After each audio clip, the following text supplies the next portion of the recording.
RCR, la red que comunica y une al Perú.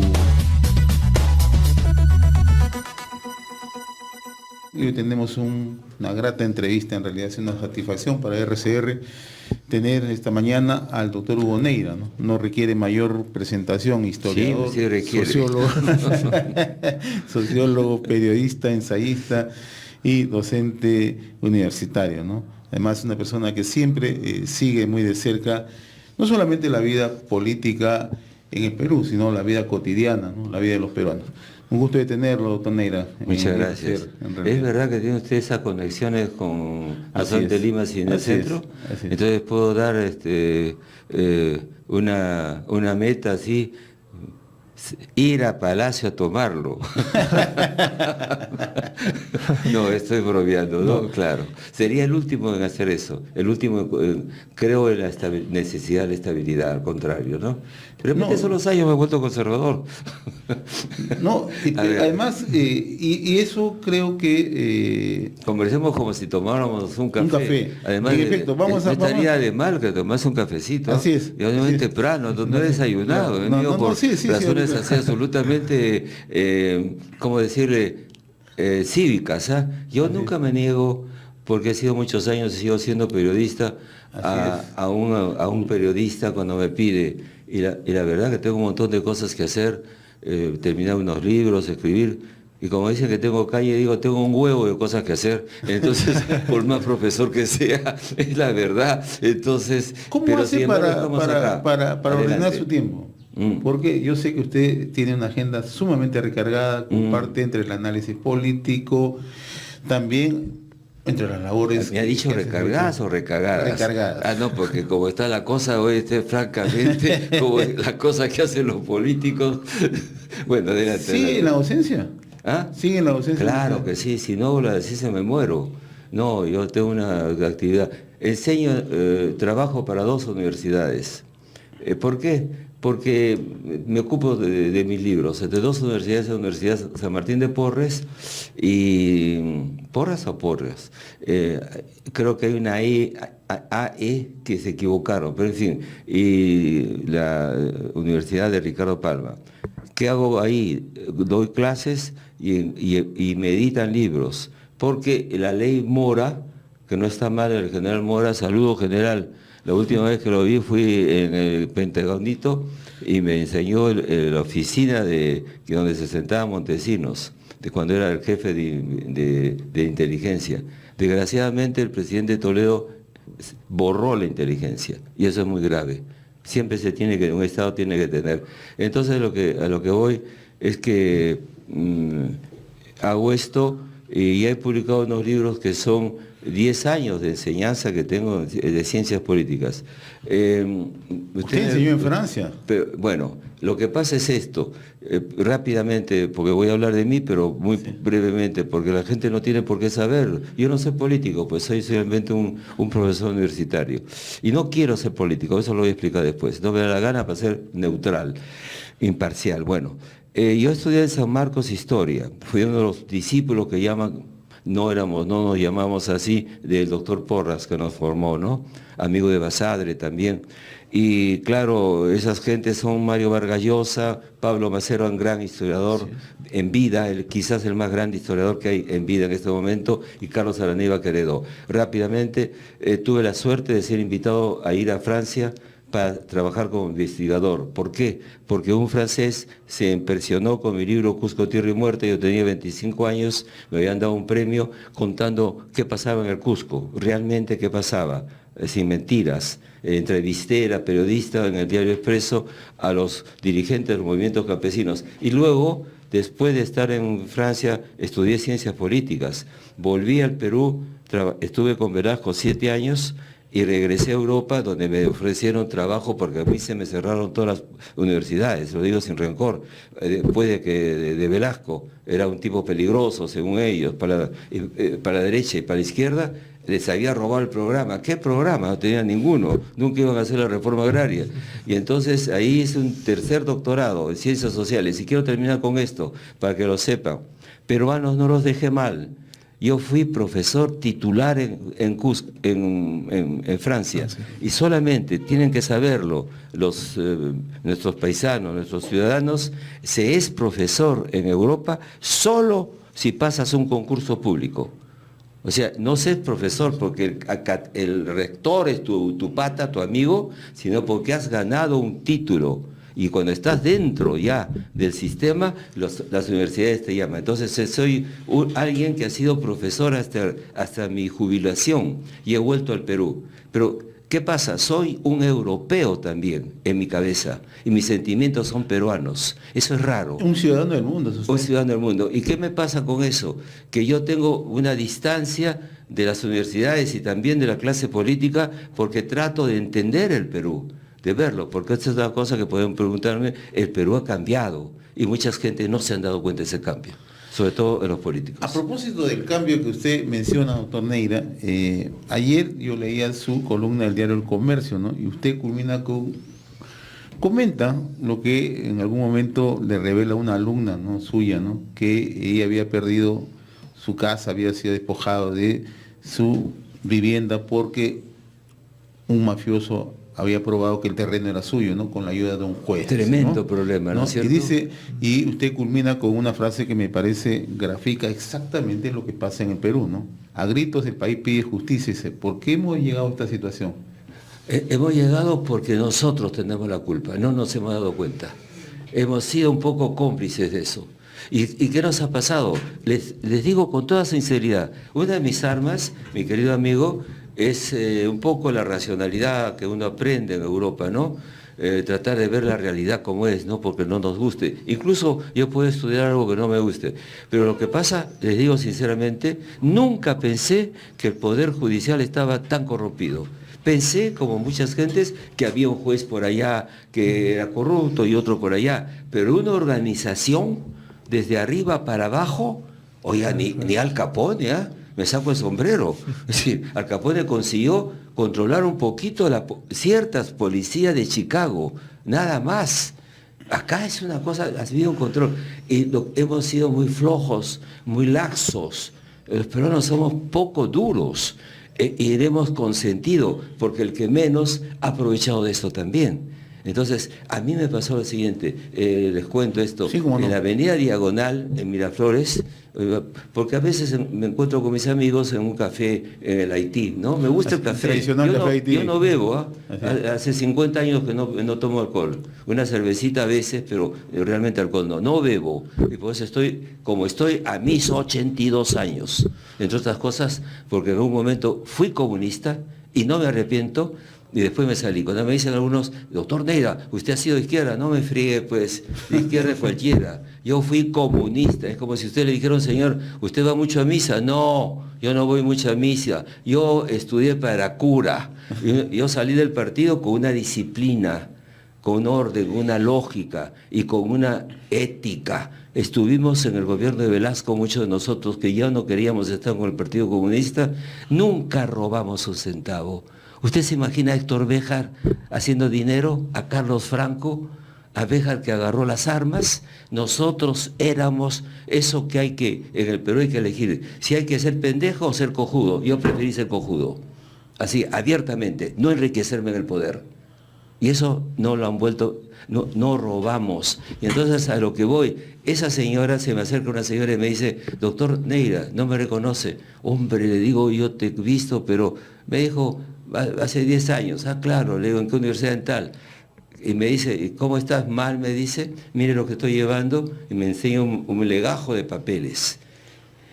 Digo, ¿qué pasa? Y me cuenta lo siguiente, que ella se había comprado una casa en 1990 con la plata, pues esta señora es cuarentona ya, habrá sido alumna mía por los 30, porque su hija en Alemania le ha enviado dinero. Y entonces se ha comprado su casa el 90 y aparece un tipo que hace estos negocios mafiosos con un título del año 85. O sea, el terreno era del señor del mafioso. Y el mafioso le gana con arreglo de un juez cuyo nombre sé, pero no quiero meterme en problemas, cuyo nombre sé, que le ayuda y se lleva la mitad. ¿Qué es esto?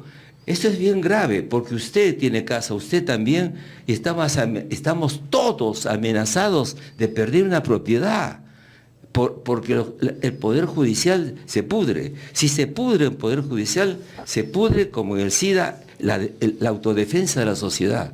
El Poder Judicial está para defender a las gentes del delito, justamente de los delincuentes. Y se vuelven ellos delincuentes, es absurdo. Es el mundo al revés. Es lo más grave que nos ha pasado. Después de la guerra con Chile, esta crisis de hoy es gravísima y es mejor porque se puede salir de ella. Pero hablando con claridad y haciendo las cosas, no pensando que acá gana la izquierda o la derecha. Esas son tonterías. Primero el Perú, primero la nación, primero la república, primero la gente, que esté protegida. No puede haber policías corruptos y jueces corruptos. Bajo ese concepto, señor Neira, usted cómo ve el tema de los antis, ¿no? Tenemos actualmente dentro de la Fiscalía una guerra, por así decirlo, sí, entre dos bandos, ¿no? El fiscal Pedro Chávarri y por el otro lado su antecesor Pablo Sánchez. ¿Cómo o qué reflexión hace el tema de los antis? Mire, ¿no? hay que darle, en primer lugar, esto es una guerra sin balas. Lo ha dicho un periodista muy inteligente. Yo lo he dicho eso. Es una guerra sin balas. Le he dicho en el artículo que has citado tú, ¿no? Hace un momento, el Comercio, digo que no hay política en el Perú. Política es lo contrario de guerra, de conflicto. En política hay rivales, no hay enemigos. Si tienes un enemigo, tienes que matarlo, porque él te va a matar. Eso es guerra. No puedes trasladar el comportamiento de la guerra a la política. Y es lo que es esa bipolaridad que me alegro, y eres un joven, de preguntarme, porque es gravísima. Eso no es política, eso es guerra. ¿Y en qué puede terminar esta guerra? Porque es muy fácil atacar al otro, pero lo que cuenta es, por ejemplo, esto es un problema, está mal. Perdón, señor, de acuerdo, ¿cuál es la solución?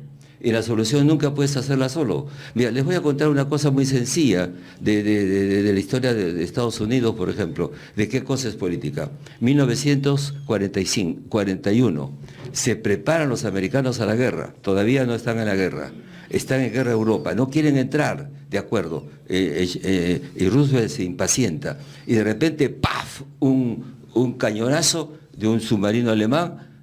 No había declaración de guerra y se hunde un barco americano en el puerto, delante de todos, ¿ya? Eso como las Torres Gemelas. Y entonces, ¿qué hace el gobierno americano? Dice, ¿qué vamos a hacer? No tenían ejército, no tenían marina para defenderse. Extraordinario, tenemos que ganar tiempo. Lo digo rápidamente. En un año hicieron 89.000 barcos. Qué barbaridad, ¿no? Extraordinaria, cuando ya entraron a la guerra. Y entonces dijeron, ¿qué hacemos? Tenemos que cuidar las costas. 200 puertos. ¿Quién maneja los puertos? La mafia. Llamaron a la mafia. Llamaron a la mafia. Eso es política. Y le dijeron, ayúdenos. Y entonces la mafia dijeron, bien tranquilos, nosotros somos hombres de negocios, pero somos patriotas. Así que no se preocupen por los 200 puertos, nosotros los vamos a controlar.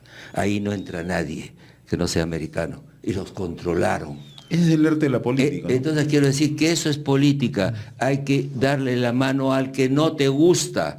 Te tapas la nariz, lo que tú quieras, pero en nombre del bien común. La política se hace en nombre del bien común, no para hacer negocios, para lo privado. El bien común somos todos, pues, hacer un ferrocarril, hacer un aeropuerto, eso es el bien común, educarse, tener hospitales. Entonces hay que pensar en la nación, no en el partidito, que además el pueblo ya está cansado de esos partidos y los rechaza. Entonces es muy grave que el presidente no tenga un elemento más extraordinario. Si el presidente Vizcarra, que yo estoy encantado que siga la regla de que después de un presidente se va, estamos en la normalidad, viene un vicepresidente, pues, eso es normal. Apele a un concepto, el concepto de la voluntad. En política se tiene la voluntad, y la voluntad, dicen los grandes maestros, que hay momentos que el derecho se tiene que pasar encima del derecho para hacer el derecho. Es un concepto de un filósofo Schmitt. Es decir, hay momentos que el voluntarismo del presidente pone por encima de lo que hay de reglas. El voluntarismo es el referéndum. Excelente idea, pero de las cosas, con todo mi respeto, señor presidente, ¿por qué diablos metió usted en 4 cosas fundamentales, que es el bicameralismo, que es la reforma del Poder Judicial? ¿Metió usted eso de la no reelección?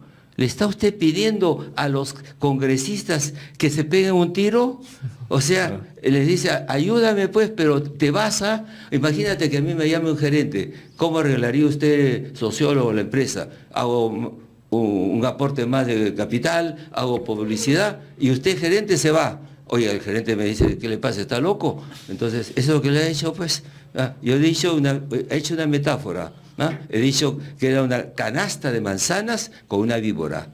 Por supuesto que los congresistas dicen, ¿y por qué nosotros tenemos que votar para que no haya reelección? Claro. Entonces, ¿quiere usted cambiar el Congreso? Hay métodos, hay un montón de abogados y de constitucionalistas. ¿Sabes cuál es? ¿Quieres cambiarlo? Haces la elección por tercios. Lo hacen los americanos, lo hacen los europeos. O sea, que no hacer coincidir la elección por el Congreso a la vez que el presidente. O sea, que el presidente pueda tener, como ha pasado, por ejemplo, en Francia, ha pasado que el presidente Mitterrand llegó con su Congreso socialista, pero en la mitad hubo elecciones y el pueblo le mandó una masa de gente de derecha. Y tuvo que gobernar con ministros de derecha. El primer ministro salía de derecha. Y entonces eso es, pues, eso ya lo llaman los franceses cohabitación. ¿Y por qué no nos acostumbramos en el Perú a respetar la voluntad popular? ¿Cuál es la razón? ¿En qué momento la faltamos? La faltamos cuando le decimos, yo no soy queiquista, para comenzar, no soy ninguna de esas cosas.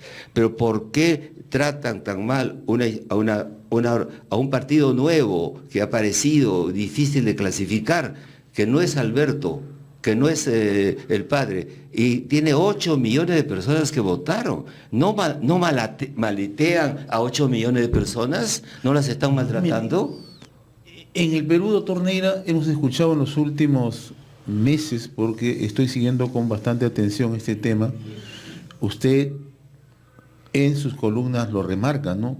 Los Santis, Fernando traía el tema de la judicatura, que es uno de los factores, pero en el tema político, lo escuchaba el otro día a Enrique Bernal decir que los Santis le están haciendo mucho daño al país. Lo escuchaba a Fernando Rupilusi, que no es precisamente una persona afín ni siquiera ideológicamente, decir los Santis le hacen mucho daño al Perú.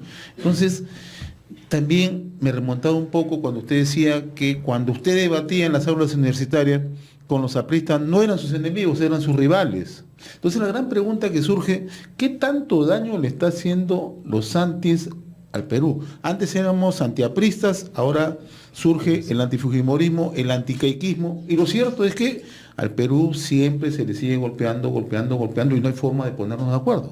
Bravo, es usted un periodista con cultura, inteligente y con conciencia histórica. Mire lo que pasó en el siglo XX. El partido político más popular, el partido de Haya de la Torre, apareció como algo que no esperaban las clases dominantes después de Leguía. No debería haber venido el civilismo, no apareció el civilismo, aparecieron los apristas a veces se olvidan de decirlo, 2 movimientos populares, Sanchicerro, que era popular, porque era el negro Sanchicerro, lo querían, y era el que se había tumbado a Leguía. Y ahí a la Torre era un intelectual de 36 años que llegaba con un equipo estupendo, como pocas veces ha habido, y era un intelectual que venía con cosas de Europa, la socialdemocracia, se llama aprismo, ¿no? Y entonces, ¿qué hicieron? Era un extraño, un intruso, ese trujillano, que además era de la Torre, descendiente de un conquistador, ¿no?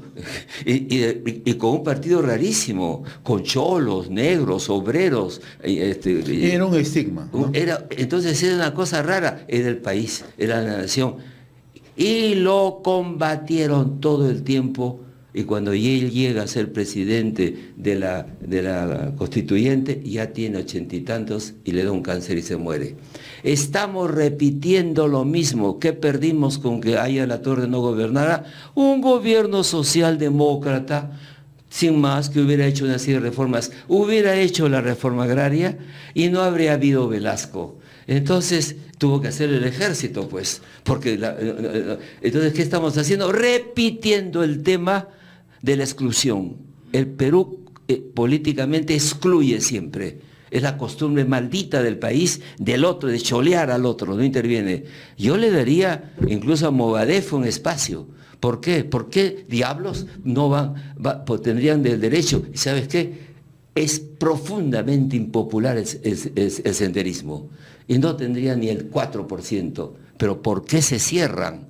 ¿No? Esa tendencia a cerrarse es oligárquica. Un profesor francés, François Bourricot, me dijo una vez, oigan, conoce muy cerca de Perú, ¿no? Que escribió profesor de Alan García, ¿no?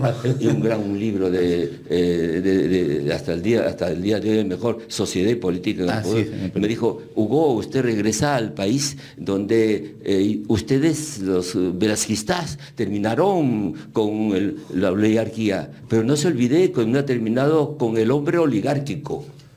Eso es lo que se está repitiendo. Señoritos que se ponen ahí y mandan misiles contra el otro, te judicializan, te buscan algo. Si tienes otra señora que tu mujer, o que si eres maricón, el asunto es joderte en público para quitarte crédito. Oye, francamente, estamos disparándonos al pie.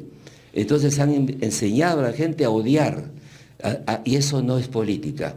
Eso es psicosis, neurosis. La próxima vez invita a Más Hernández. Esto es un problema de locura. Estamos en el Arco Herrera.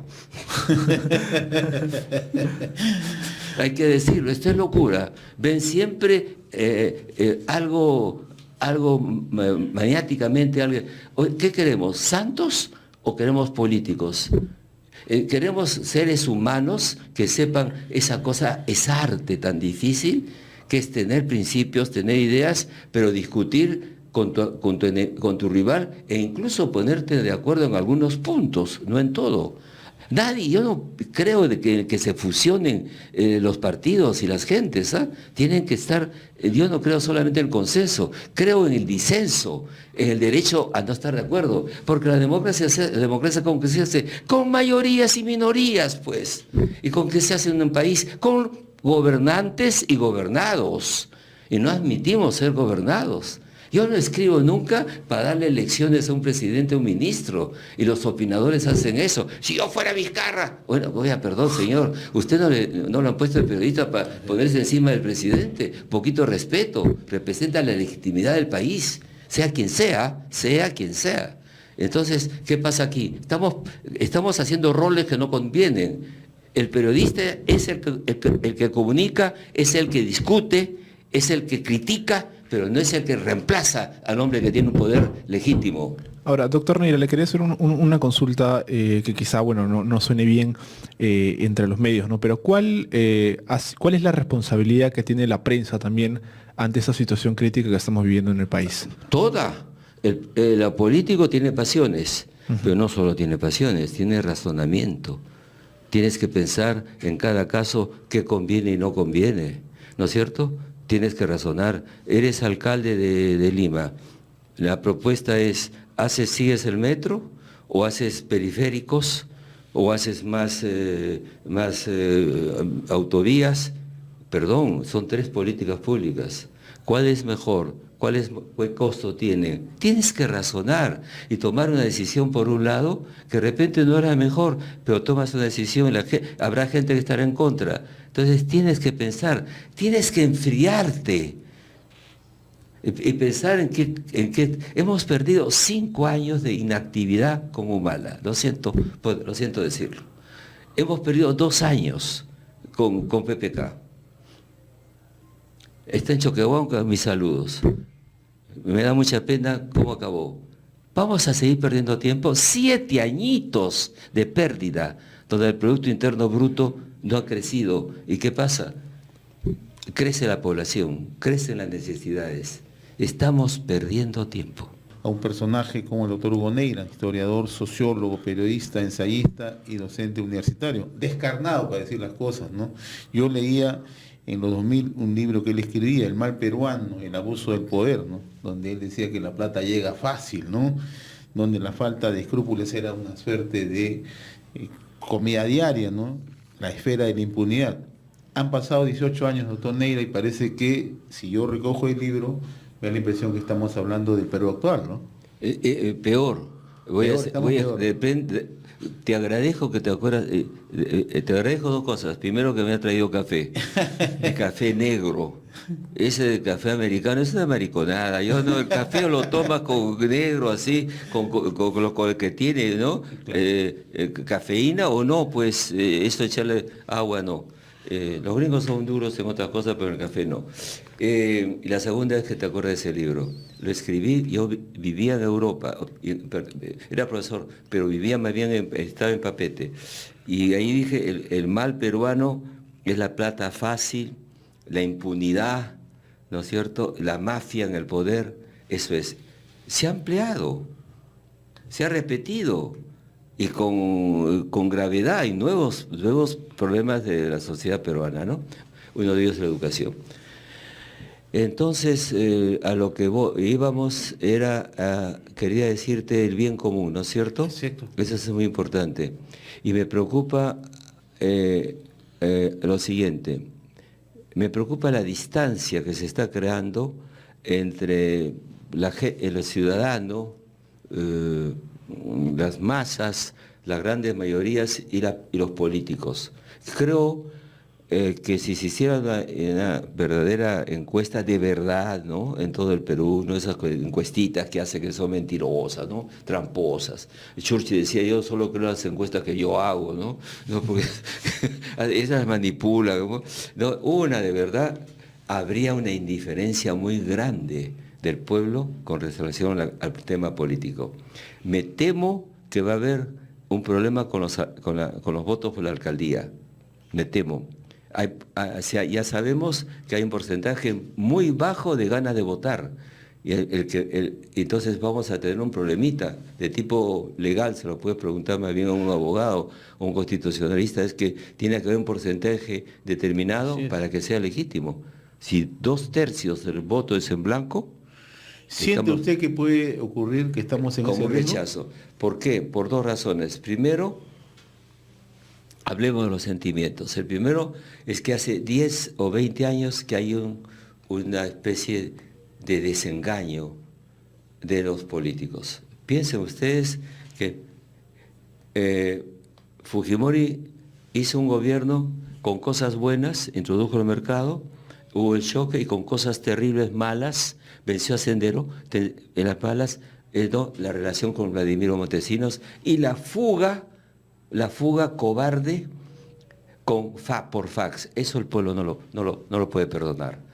Eso es primera resolución. Llega Toledo como el representante del Cholo, de la y descubrimos que Alejandro era más bien un americano nacido en Chimbote y no tenía nada del Cholo que representaba. Entonces, el Cholo sagrado fue un invento de la señora Carp, no existió. Segunda desilusión. ¿Dónde está el partido Perú-PSUV? Posible, ¿dónde está? Luego, Humala, Ullanta, esta izquierda, militar, Velasco. Nada que ver, ¿no es cierto? Nada que ver, desengaño total. Y le da el gobierno a la señora Nadine, que es la que manejó eso. César Villanueva, el actual premier, es una de las personas con carácter y con respeto a sí mismo. No aceptó ser ministro tratando con Nadine, porque ahí ya no lo habíamos elegido. No era una pareja real, ¿no? Un rey y una reina. Era Humala, no trataba con él y se fue. Decencia y rigor. Y entonces, muchas desilusiones, ¿no? Entonces, el gobierno de Alan García hace un buen gobierno, el segundo gobierno. Muy pésimo el primero. El segundo, bueno, lo demuele la maquinaria de la magna comisión, sí, y lo demuele al punto que llega al 6%, 7% de las elecciones. ¿Qué pasa? Es un país que le ha pasado eso con muchos nombres y cabezas y tendencias. Imagínate, tengo una prima. Esa prima se ha casado 2 veces. Sí, las 2 veces le ha ido muy mal. Y la última vez que le he visto me ha dicho, ya no quiero saber nada con los hombres, de ningún tipo. Eso le pasa al pueblo peruano, ya no quiere casarse con nadie. Y eso es grave. Eso es grave porque no tiene ilusión. Y a eso le viene la torta encima del poder judicial corrupto. Oye, no me digas pues que en este momento no hay un enorme fastidio, desilusión, y eso va a hablar en las urnas. Porque el pueblo peruano se calla, sufre, se ocupa de sus cosas y la venganza es el voto. Ahora, muy pocas veces uno ve en el país que verdaderamente se hace un escrutinio real a los personajes que nos han gobernado, ¿no? Usted ha hablado con claridad de los errores de Fujimori, ha hablado de los aciertos de García, de los errores de García, ha dicho lo pésimo que ha sido el gobierno de Toledo, de Ollanta Humala, pero hay un sector de la intelectualidad que decanta, ¿no? Esto es bueno para mí y esto no lo toco, ¿no? O esto porque no me conviene tocarlo, ¿no? Se lo digo porque hay un sector académico que hoy siempre tiene una mirada de acuerdo al cristal con que lo mira, ¿no? Sí. Entonces, ¿qué ocurre? El caso de Mario Vargas Llosa, por ejemplo, ¿no? Con el que usted ha tenido, digamos... vamos a hablar de Mario, vamos entonces a hablar de también. Mario. Entonces, Bueno. claro, donde incluso... Yo la usted- llamo a usted- Patricia mejor, ¿no? Para que conteste por mí. y usted le cursa una carta en su momento, una carta que en realidad va a marcar historia, porque es el justo, Muchas me parece, gracias. punto de vista de dos intelectuales que tienen puntos de vista, pero que eso es hacer política, ¿no? Claro. Pero, ¿qué es lo que está ocurriendo? ¿Por qué miramos las cosas con el cristal que nos conviene mirarlos y no con un ojo crítico? Exacto, exacto, señor. El intelectual debe ser el ojo crítico. El intelectual debe estar distante del poder político. Está hecho para eso. Los políticos, por ejemplo, pueden tener el derecho, voy a decir una cosa tremenda, a esquivar algo, a no decir toda la verdad, ¿no es cierto? ¿Qué jefe de Estado va a decir qué armas tiene? Ninguno. ¿Qué jefe de Estado, un Trump o un Macron en Francia, va a decir cuántos espías tienen en Rusia? ¿Y Putin va a decir qué espías tiene? No. O sea, hay algo de escondido en el poder político porque es una forma de guerra, ¿de acuerdo? Pero el intelectual se debe a la verdad, si no, no es un científico. Y yo siento una desilusión porque además de que el pueblo está desorientado y fastidiado, está fallando el campo intelectual. Sin embargo, no todo, hay unos cuantos que están lejos de todo, no quieren... Yo he aprendido en Europa por mis profesores, después fueron mis colegas, pienso en Alain Touraine. Touraine es un hombre que si no hubiera sido profesor hubiera sido político y del Partido Comunista. Touraine, un sociólogo, fue a Chile, estaba casado con una chilena, se metió de obrero para conocer la vida del obrero, era un partidario de los movimientos obreros. Touraine, en Francia, nunca hizo política, nunca nos dio una clase sesgada para que pudiéramos entrar a su partido, nunca, no lo fue. Entonces, una cosa es ser político y otra es ser universitario. El universitario debe permanecer porque está obligado a la neutralidad, a buscar la verdad, incluso si no le gusta. Yo tengo que admitir, por ejemplo, que está creciendo los movimientos populistas nazis en toda Europa. No me gusta, pues es un hecho real. Tengo que decir los hechos reales. Si vas a un médico y el médico te engaña o te dora la píldora, no es un médico, pues. El médico te dice, lo siento mucho, mire usted, tiene acá una cosita rara en el pulmón, vamos a tener que examinar eso. Te tiene que decir la verdad, si no, ¿para qué vas donde el médico? No estamos todos diciendo eso, por una razón, porque las universidades se han vuelto sectarias. Una vez, un profesor de la Católica, yo enseñé en la Católica, lo voy a contar. Yo enseñé en la Católica, me llamó el rector que se llama... ¿Marcial Rubio? ¿Ah? ¿Marcial Rubio? Marcial Rubio, que el nombre de Marcial a veces me parece que no es... Marcial Rubio me llevó. Marcial Rubio, Di ¿cuál clases es? de ciencias políticas y también de organización de textos, o sea, propedéutica, porque soy ensayista, pues escribo bien. Escribo porque he sido periodista toda mi vida, eso también es una cosa. Y entonces me fue muy bien 2 años, me ponían buenas notas los alumnos, por las universidades privadas. Me llama un día Alan García, me dice, Hugo, ya era presidente, el Perú te necesita, tienes que venir a este cargo, director de la Biblioteca Nacional. Fui, 3 años. 3 años, sí. Me pusieron todas las dificultades internas y externas, renuncié, me fui. La Católica no me llamó más porque ella era un sidaico, había estado en contacto con Alan García, adiós para siempre cualquier relación. ¿Qué es eso? Eso es sectarismo. Eso ya no es universidad. Universidad quiere decir universitas. Todo el mundo puede estar, un profesor puede ser monárquico, por ejemplo, una tontería así, monárquico, o pensar que el Perú debe separarse en estados distintos, uno para Cajamarca, ¿no? Por ejemplo, para Goyo Santos, ¿ya? Entonces, ¿y qué hago yo? Lo respeto, pues. El gobierno monarquista, convénceme, ¿por qué? ¿Qué argumentos tienes? ¿Por qué razón? ¿No? No es que piensas, sino por qué. Y entonces hemos perdido eso y nos hemos vuelto a las universidades, en vez de ser universidades abiertas, a discutir todo crítico entre colegas para esa cosa que existía antes, incluso en el Senado. Decían, mi querido colega, senador, usted ha dicho tal cosa, tal otra, ¿no? Pero yo no estoy de acuerdo en tal punto, perdóneme, yo le discuto a tal punto. Eso es razonar. Se han olvidado porque no debaten. Entonces, momento crítico gravísimo, amigos peruanos, gravísimo, ciudadanos, crisis de comprensión cognitiva en el pueblo, que ha tenido muy mala educación durante los últimos 30 años, se han quitado los cursos de educación cívica, de historia, y a la vez crisis en el lado intelectual que se ha vuelto sectario.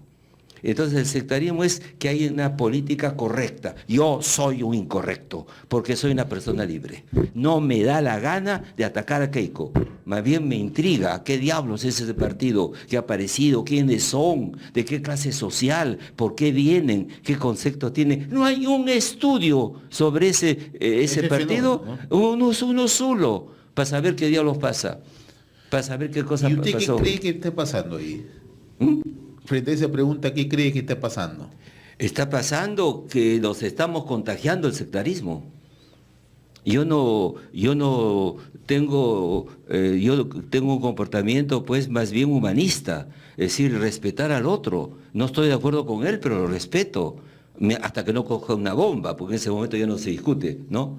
Y es otra cosa. Pero ¿por qué hemos perdido eso? Antes teníamos cintura, aguantábamos a los demás. Los apristas me perseguían en San Marcos, porque era uno de los líderes de la Juventud Comunista que hablaba. Pero a lo más que me perseguían para meterme en la pila, pero no lo conseguía nunca.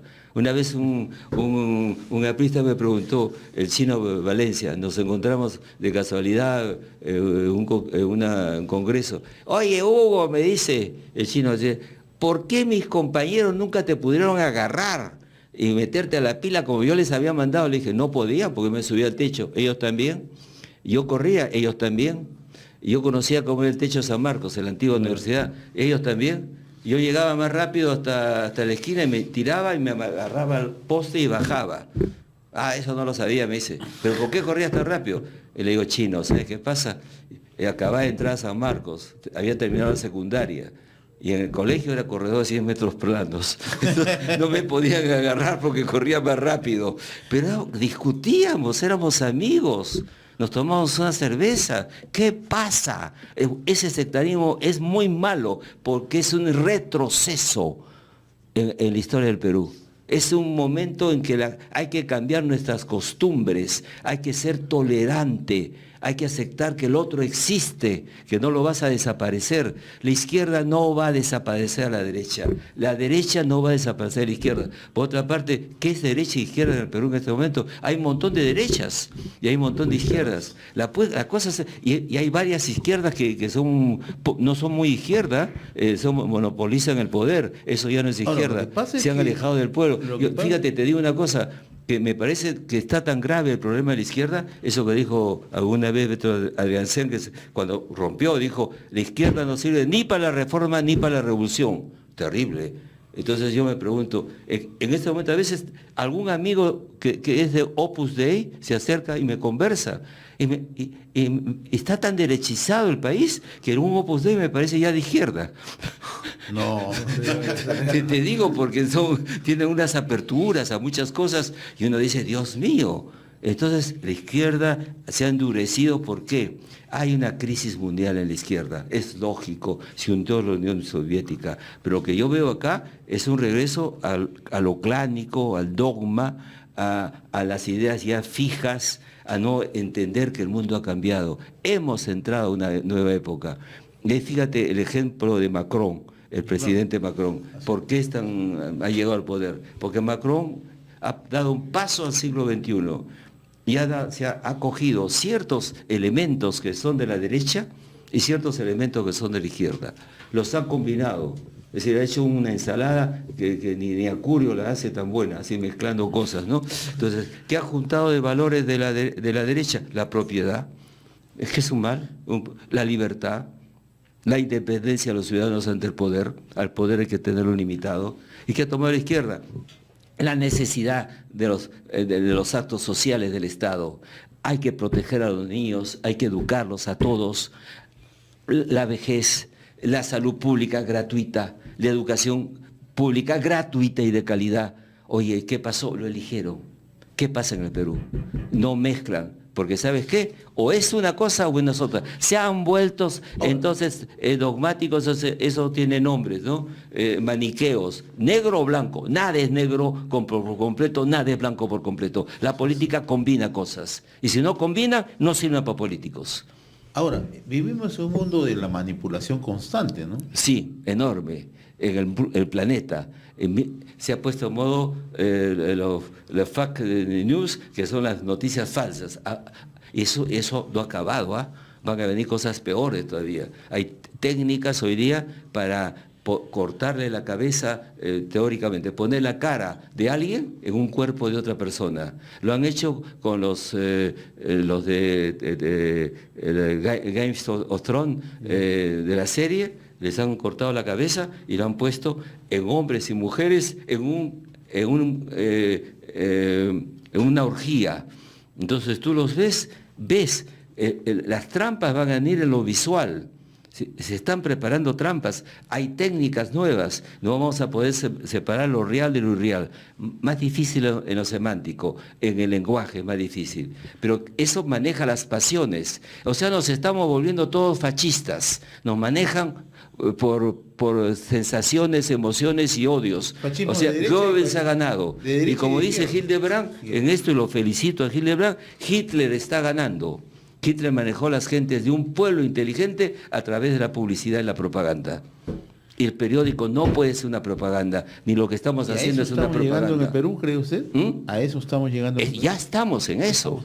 Las opiniones se forman a partir de suposiciones. Entonces fulano le ha llamado por teléfono, por desgracia, a un juez supremo y ya te cagaste. Eres un perverso también. Ya, chao, no quiero saber nada contigo. ¿Qué es eso? Eso es una forma de locura. Estamos locuras colectivas, ¿eh?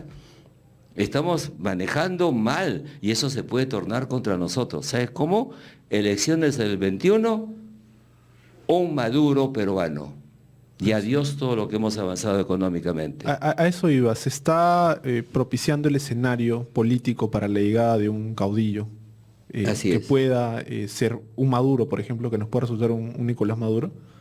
Sí, pues peligrosísimo. Maduro es un idiota. Claro. Con todo mi respeto a los que manejan autobuses, era un chofer de autobús. Lo que pasa es que Chávez lo nombró porque era pues su Stalin, ¿no? Pero era su hombre de mano, ¿no? Su guardaespaldas prácticamente. No pensó que le iba a dar un cáncer. Ese cáncer de Chávez es sospechoso. La CIA es muy hábil, ¿eh? Voló. Te dan pues un pedacito de uranio, ¿ah? en una comidita, y al mes tienes un tumor de este tamaño que no te lo quita ni Dios. A Chávez lo mataron. Y eso saldrá algún día cuando la CIA 50 años más tarde ponga sus papeles en público. Esa desaparición así, era un tipo sanote, ¿ah? Un llanero de estos, el Hugo Chávez. Además, le tengo afecto por el nombre de Hugo, pero por el resto no, no quisieron Chávez en el Perú. Yo quiero volver a lo que usted acaba de decir hace un rato, ¿no? Que si no, en el Perú, no hacemos de la política un arte del bien común, podemos en el 2021 estar asistiendo a un escenario muy complicado, ¿no? Sí. Entonces, la gran pregunta que se hará al oyente que nos está siguiendo y que está siguiendo con atención, tengo toda la seguridad que así es esta conversación con usted, más que una entrevista es una conversación, ¿qué es lo que tendríamos que hacer los peruanos para evitar eso? ¿O qué tendría que hacer la clase política, la clase intelectual, el periodismo, ¿no? Ya. Tenemos que ponernos todos en ese nivel. No, que no nos dé un Alzheimer a los 20 años. Es lo que está pasando. El Perú es un adolescente que tiene 2 siglos, nada más, 2 siglos de republicanos. Somos un país joven, ¿no? Muy joven. Fíjate, les cuento al público, ustedes dos no, pero al público.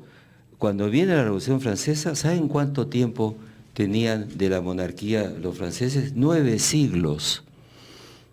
9 siglos. Son países con historias muy largas. Y en esos 9 siglos montaron algo que eso no es mío. Tocqueville, que estudia la Revolución Francesa, después y dice, el reloj no da marcha atrás, la revolución fue buena. Pero en el periodo anterior, en el ancien régime, el antiguo régimen, ya se había fundado una cosa importante, la administración, ¿saben qué? El Estado. Ya tenían Estado, un Estado monárquico, y pasaron a un Estado republicano. Nosotros no hemos dado ese paso del Estado. Entonces tenemos enfermedades de vejez en este momento. ¿Por qué? Porque el Perú no está tan mal. Les voy a decir 4 cosas que están en las estadísticas. Están en las estadísticas muy bien hechas, porque cuando hay algo bueno hay que decirlo, ¿no es cierto? El INE, Instituto Nacional de Estadística del Perú, muy bueno. ¿Qué dice? Primero, por estadísticas, la mayoría del Perú vive hoy en la costa. Al 70% está en la costa y el 30% está en las cuencas andinas. Yo nací en Apurímac, por lo tanto no es una opinión así. Bueno, por primera vez en 3.000 años, porque siempre ha estado la mayoría de la población y el poder más bien en la sierra y la costa. ¿Por qué a la costa? Porque es más fácil la comunicación, la conexión, ¿no? Es plana. No hay cerros que interrumpan. Es decir, y además la gente se mueve y el comercio también. Segundo cambio extraordinario, somos un país urbano al 90%, lo cual es grave por el lado rural, muy poca gente. No solamente Lima, que es un monstruo, es una cosa. Lima no es una capital, Lima es un país, debería tener un gobierno propio. Pues es más grande que Uruguay, más grande que Paraguay. Eso tener distrititos es una tontería, eso para el siglo XIX. Incluso se había que hacer una reforma ahí. ¿Para qué alcalditos que no pueden resolver problemas? En fin, y la tercera cosa importante, somos un país alfabeto. Calculan, no se ponen de acuerdo porque es así la estadística, ¿no? Entre 5% de analfabetos o 9%. ¿Qué pasa entonces? Ya estamos solucionando. Además, el crecimiento económico, pese a todo, en 20 años ha pasado de, digamos, 1 a 4. Se tenía 800 soles de media, dólares de media al año, y hoy estamos en 4.000, 5.000. Oye, por favor. Entonces, estupendo. No está estupendo. Tenemos una crisis de orden intelectual y político. Ha retrocedido la clase política, está aplicando criterios que eran anteriores a un país que no era urbano, no saben leer. ¿Por qué no llaman a los psicólogos, a los antropólogos, a los sociólogos, ¿no? a las gentes que conocen los problemas de la sociedad? Porque esta es una sociedad moderna, pero la cabeza no es moderna. La cabeza es provinciana, se encierra en unas solas cosas, no salen, no han visto. Yo he viajado, cada vez que he viajado he pensado en el Perú. El viaje ayuda. ¿Qué hay que hacer cuando un peruano quiere entender algo? Ser un poco cosmopolita. ¿Cómo aprendió allá de la Torre cómo había que pensar política? Se fue a México cuando lo deportaron, después a Oxford y después a la Rusia bolchevique, no conoció a la Rusia staliniana. Por eso cuando conversaba con él le preguntaba cómo era Lunacharsky, cómo era Trotsky, me contaba. Eso era lo que yo quería saber. Y bueno, después de eso, la Alemania del Weimar, veía ya a los nazis en las calles, los primeros nazis. Y bueno, ¿qué hizo Mariátegui? Fue a estudiar Europa. En la cabeza más lúcida que hemos tenido en el campo político. Fue y se casó con una italiana, hizo un viaje que le valió todos los doctorados que nunca hizo en el Perú. ¿Y qué cosa ha hecho Vargas Llosa? A los 22 años se fue. ¿Y dónde escribió sus poemas Vallejo? En Francia. Hay que irse un buen rato y comparar. ¿Por qué nunca comparamos? ¿Por qué nos miramos el ombligo? Porque ningún candidato a la alcaldía ha dicho cómo se soluciona el tránsito. ¿Les digo cómo? Fíjense lo que estoy diciendo. Hay una solución para el tránsito. Lo he visto en Bogotá, lo he visto en la Ciudad de México, lo he visto en Santiago por casualidad. ¿Saben qué es? Algo que se hizo en la época de Velasco por razones del gasto de gasolina. ¿Bicicleta? Claro. La gente no toma el carro a la excepción de la policía, ¿no es cierto? Claro, las ambulancias y cualquier otra cosa así, digamos, nacional o general, los privados se dividen par o impar por la placa. Y los del par, por ejemplo, salen lunes, miércoles y viernes. Y los de lo contrario salen martes, jueves y sábado. ¿Qué es eso? De 2 millones de carros, solo 1 millón circula. ¿Por qué tienen que circular todos los carros cuando van por lo general con una sola persona? ¿Cómo lo hacen en México? Igual, con una escarapela de un color y una escarapela del otro. Y en Santiago igual, también, A y B. ¿Por qué Velasco se hizo acá? Se hizo acá. Yo tengo una sospecha. ¿Sabes por qué? Porque hacer ese cambio es un decreto. Y es menos mal que va a haber una sola autoridad para Lima, un decretito, un papel. Pero, compadre, ¿dónde coimeo? Yo voy mi pronóstico son los semáforos técnicos y todo lo demás, y ahí pues, ¿cuánto cae? ¿No? Entonces, hagan algo que no le traiga plata al alcalde, pues, un decreto. Y la gente aceptaría eso perfectamente, porque somos sociables los peruanos. Entonces, yo te llevo pues mañana, vives cerca de mí, eres mi vecino, tú eres mi primo, pues me llevas mañana y yo te llevo pasado. O te organizas para que un día la mujer te lleve y otro lo llevas a ella porque trabaja también. Es muy sencillo. Orden, ¿no? ¿Ah? Orden.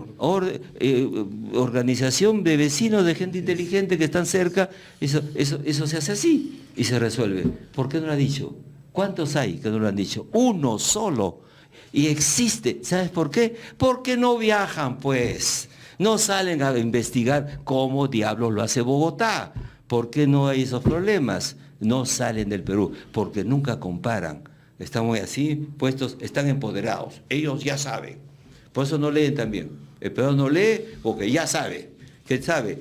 Alan tiene que estar preso, Keiko tiene que estar preso, hay que votarlos a todos. Entonces, ¿y con qué nos quedamos? El abuso del poder, ¿no? El abuso de la vanidad. Se han empoderado. No necesitamos la cultura. Al diablo los intelectuales, ¿para qué? Pregúntale a un profesor de secundaria si alguna vez le enseñó a sus alumnos quién es Basadre, quién es Sánchez, qué es Flores Galindo. Sobre educación vamos a hablar en el siguiente bloque. Nos está acompañando el doctor Hugo Neira, le da una gratísima visita a esta conversación. Vamos a una pausa, regresamos en unos instantes con él.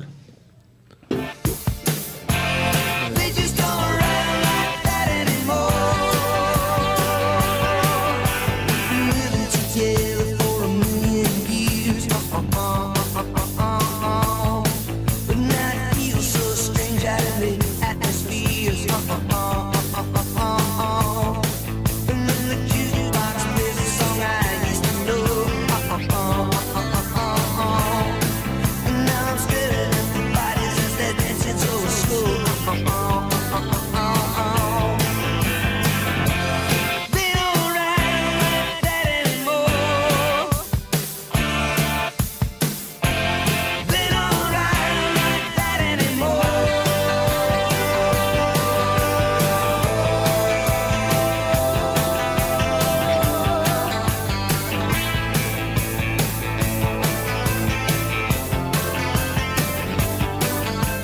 Ya regresamos con Enlace Regional.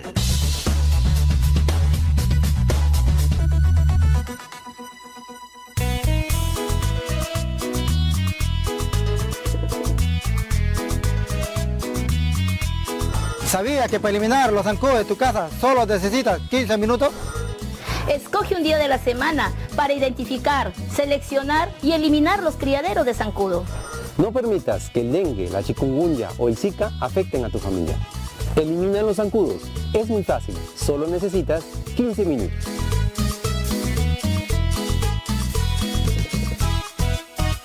RCR, la red que comunica y une al Perú.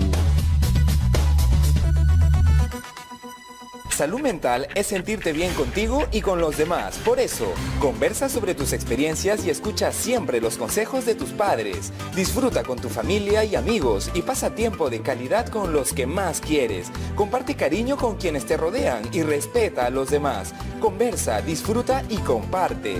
Recuerda, salud mental es sentirte bien contigo y con los demás. Infórmate gratis en Infosalud 0800 18 28. Usted está en sintonía de Enlace Regional.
Ingresamos al bloque final de Enlace Regional y RCR, Red de Comunicación Regional, agradeciendo a las estaciones de radio que nos permiten ingresar como cada día a vuestros hogares, ¿no?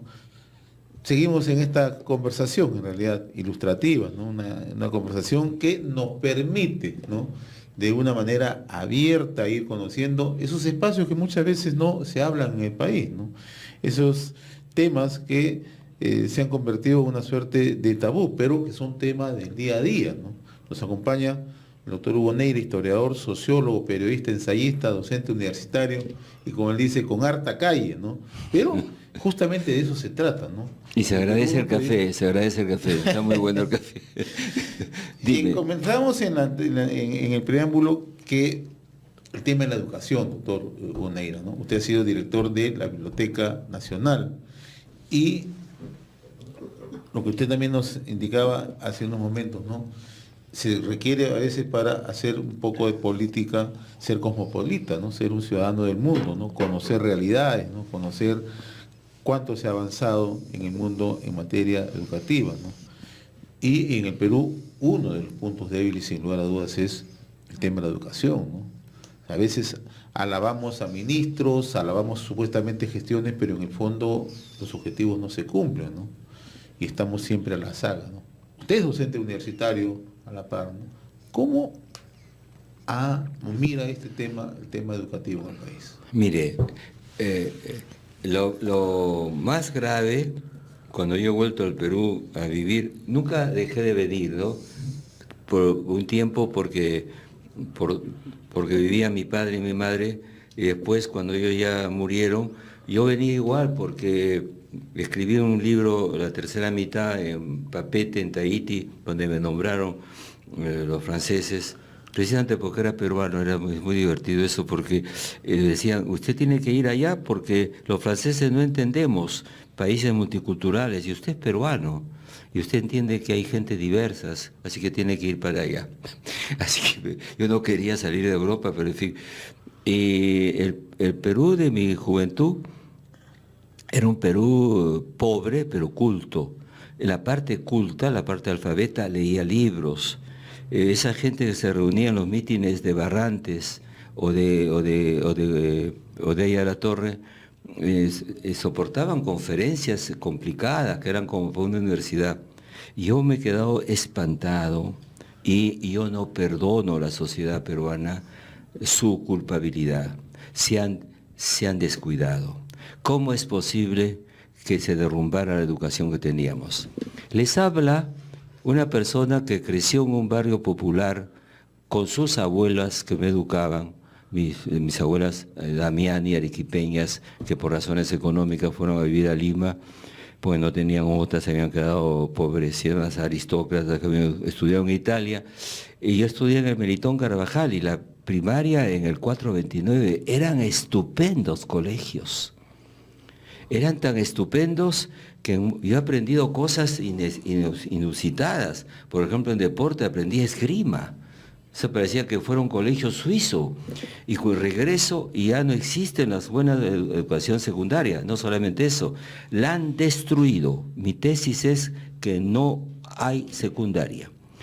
¿Cómo se enseña secundaria? Dejémonos de tonterías, complicaciones en la educación. La educación secundaria, yo no digo en los grandes países, en Ecuador, en Bolivia, es la normal. Si yo tuviera un hijo de 20 años, o no, perdón, de 14, 18 años, lo enviaría a estudiar en Bolivia, secundaria. La secundaria común es fundamental porque crea una cultura general. Es el único momento en que alguien que va a ser literato estudia física y química. El último momento que alguien que va a ser físico o química va a escuchar literatura peruana o española, etc. Tiene un currículo que en el mundo existe. Se enseña, escúchenme bien, por cursos, no por áreas. En mi época se graduaban para ser profesor de geografía, profesor de matemática secundaria, profesor de lógica, de la lógica que desapareció. Y entonces eso desapareció y hacen una mazamorra, que son las áreas en las que finalmente no se trabaja ni con profesores que sean profesionales, ni con libros. Es una mentira. Entonces lo que hacen es enseñar comportamiento. Al 60%, ser buen ciudadano, lecciones morales. Eso no es educación. La educación peruana secundaria no existe. Y entonces llega a la universidad, que también ha desaparecido lo que se llamaba estudios generales. Entonces, perdonen, ¿qué cosa es? ¿Para qué servía estudiar literatura, historia? Era un pretexto para que aprendiéramos a razonar. ¿Cómo era un curso de historia? Por ejemplo, decía San Martín, el profesor proponía, San Martín tenía la tesis de traer un príncipe monárquico y tener una monarquía peruana porque notaba que la sociedad era bastante desorganizada. Bolívar decía lo mismo casi, pero gobierno, presidente vitalicio. Es lo que hay en China hoy día, un vitalicio. Entonces, esas son sus opiniones, etcétera. Discute usted cuál es la mejor o ninguna de las dos y sus razones. 5º año de media. Eso no se hace en ninguna universidad en el día de hoy.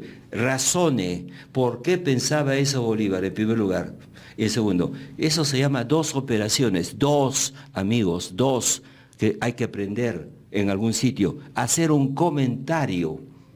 Un comentario. Yo tomo una línea de Hildebrand. Digo, Keiko se compra 2 camionetas, APRA se rebela contra Alan García, comillas, y luego el comentario es, me parece que, yo comienzo a hablar, no se enseña en el Perú. Mis libros se hacen con comentarios de autores, y la otra cosa es hacer una disertación. Una disertación es, yo sostengo que en este momento está por nacer un partido de este tipo. Esa es mi tesis. Ahora, por tal razón, 1, 2, 3. No, si no se enseña, mira, en matemáticas hay 4 cosas que hay que aprender, ¿no es cierto? A sumar, multiplicar, dividir, etcétera, ¿no? Bueno, en pensar, en filosofía, en literatura, en política, haces un comentario o haces una disertación. Una disertación es un punto de vista. Y una disertación es un capítulo de una tesis. Y una tesis es un conjunto de capítulos. Y un libro es un conjunto de disertaciones. Nadie le enseña en el Perú. Neira lo sabe y hace buenos libros. Yo quisiera darle lecciones gratuitas a 800, a 1000 profesores para que luego enseñen métodos de trabajo. En el colegio y en la universidad se enseña a métodos del quehacer intelectual, para saber leer cualquier texto, desde un editorial de periódico hasta a Immanuel Kant. Entonces uno dice, Kant dice tal cosa, que la ilustración es la libertad del individuo cuando comienza a aude sapere, en latín, a pensar por su cuenta. ¿Por qué dice Immanuel Kant esto? ¿Por qué le llama la ilustración? Entonces tengo que reflexionar. Eso no lo enseñan en ningún sitio del Perú y mi generación sí lo sabía. Fuenzalida, Carlos Franco, Matos Mar, sí sabían eso, lo sabe Marx Hernández, lo saben las gentes de mi edad. ¿Qué está pasando en el Perú? No les enseñan esas disciplinas, no conocen la historia del Perú. Un peruano no conoce la semántica, no he leído jamás a alguien del siglo de oro. ¿Con qué derecho? Y me enojo. ¿Con qué derecho le han quitado que un peruano no sepa Góngora, Quevedo? ¿Ustedes creen que un mexicano tiene la misma ruptura? No. Que no estudian gramática castellana, no saben conjugar un verbo.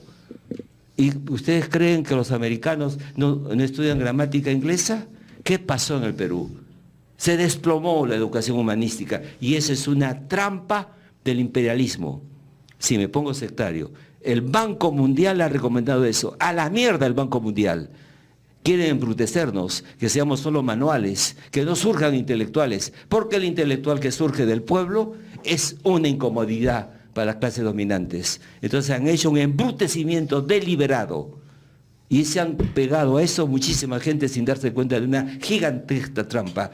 Vayamos a Chile, miremos cómo es la educación argentina, qué pasa en Brasil, qué pasa en México. No hay cursos por áreas, hay profesores profesionales de disciplinas. ¿Por qué las quitaron? El Perú se salió del marco de la educación en el mundo, no pertenece a lo que pasa en el planeta. Es como si hiciéramos automóviles de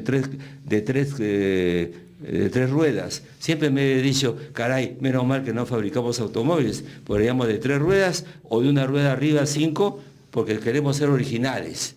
No hay que ser originales. 2 por 2 es 4, por 2 son 8, eso es así. Entonces nos hemos salido y nadie lo ha dicho. ¿Por qué? Porque son cómplices de todo eso y porque cuesta trabajo. La educación siempre es difícil. Eso de hacer llegar a un niño a jugar es la cosa más tonta, le dice Sabater. Dice, enseñar a un niño a jugar es una tontería, porque todo niño juega, pues. No necesita el colegio para que le enseñe. Coge un niño pobre en los Andes del Perú, 2 piedras y comienza a hacer una carrera de automóviles. O sea, estamos perdiendo el tiempo en no comenzar a remover la educación en los colegios, introduciendo los cursos que habían atrás. Pero eso requiere un esfuerzo moral enorme. ¿Sabes qué? Difícil para los peruanos, difícil para cada peruano, lo entiendo. ¿Sabes qué? Decir, nos equivocamos. Hace 30 años que hemos tomado un camino falso, que nos lleva ¿a qué? A PISA. Las pruebas de PISA están probando que estamos a la cola del planeta. La pregunta es, ¿por qué? Pero nos venden otros conceptos, ¿no? Nos venden otros conceptos, ¿no? O sea, también no solamente es que hemos decaído en la calidad educativa, sino es que nos hacen creer que estamos avanzando, ¿no? Y en el fondo no es así. ¿A quién lo cree eso? Por favor, tú no lo crees, ni la gente, y lo saben, lo sabe todo el mundo. Y la pregunta es muy sencilla, qué difícil es para nosotros decir, nos equivocamos, pues, nos equivocamos. El club que ha producido eso son lo que se llaman los constructivistas, es una tontería. En ningún sitio del mundo no cuesta trabajo enseñar a un niño a escribir, a leer, y luego cuando ya son adolescentes, a pensar por su cuenta, a razonar. Y razonar es tener argumentos. Hay una cosa, nos hemos equivocado por una razón en el pueblo.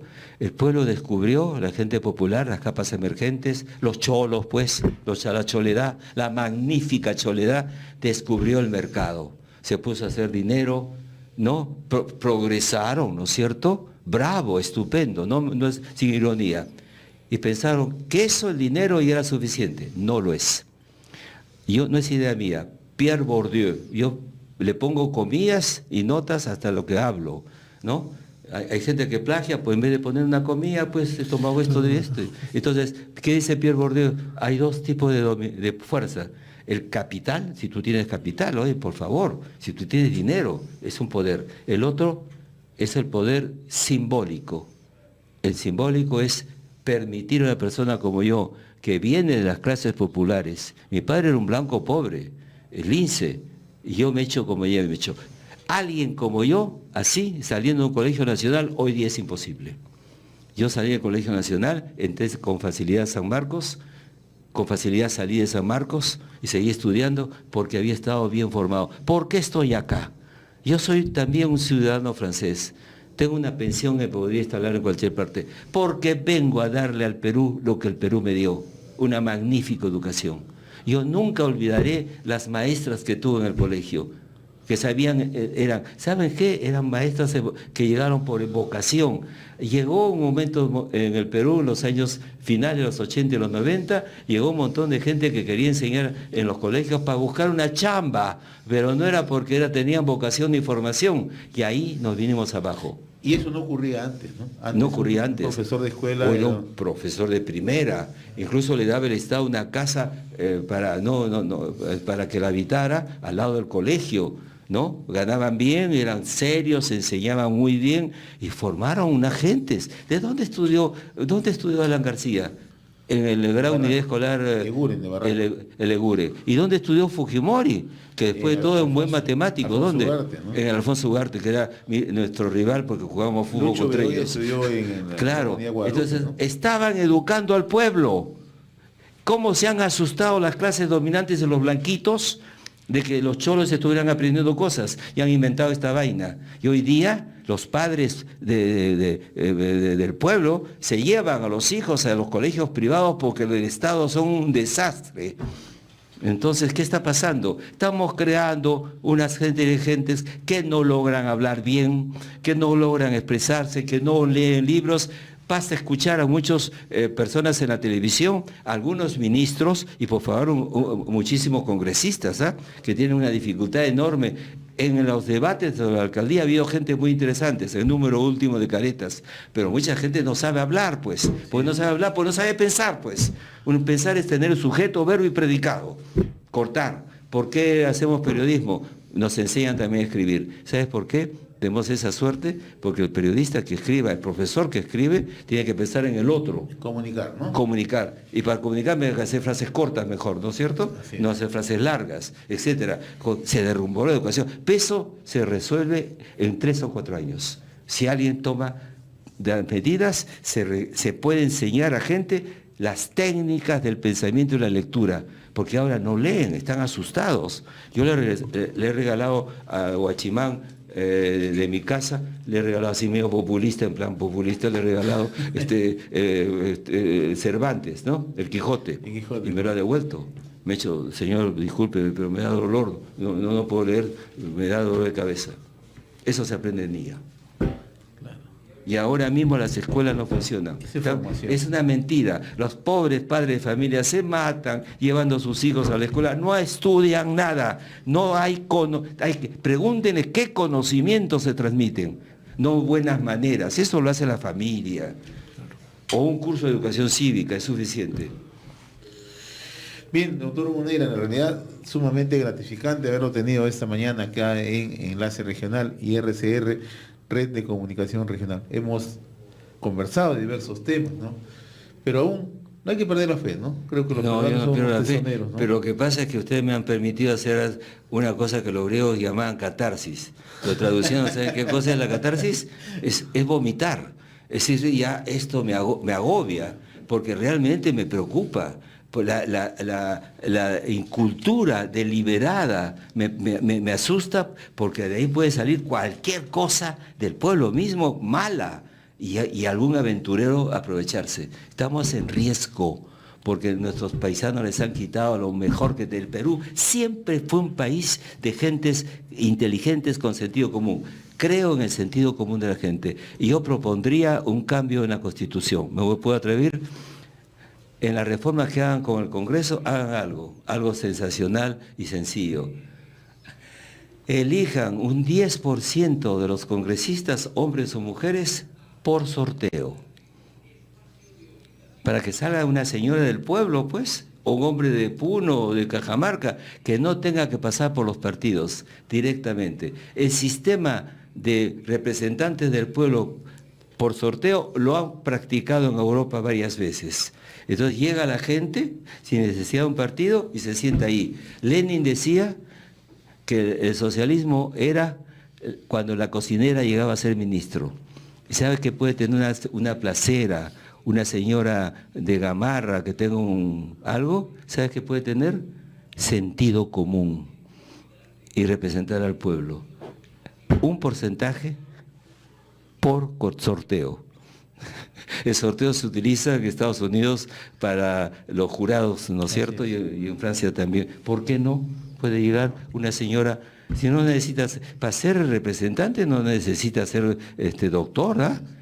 Al contrario, cuanto más popular sea, nos puede decir cosas que tienen sentido común, ¿no es cierto? Y de repente eso le falta a mucha gente. Incluso algunos se pasan de inteligentes, o de complicados, o de técnicos. Pongan gente del pueblo por sorteo, aunque sea 10%. Bien, estuvo con nosotros el doctor Hugo Neira, a quien le agradecemos infinitamente habernos acompañado hoy en el programa sabatino de RCR, Red de Comunicación Regional. RCR, la red que comunica y une al Perú.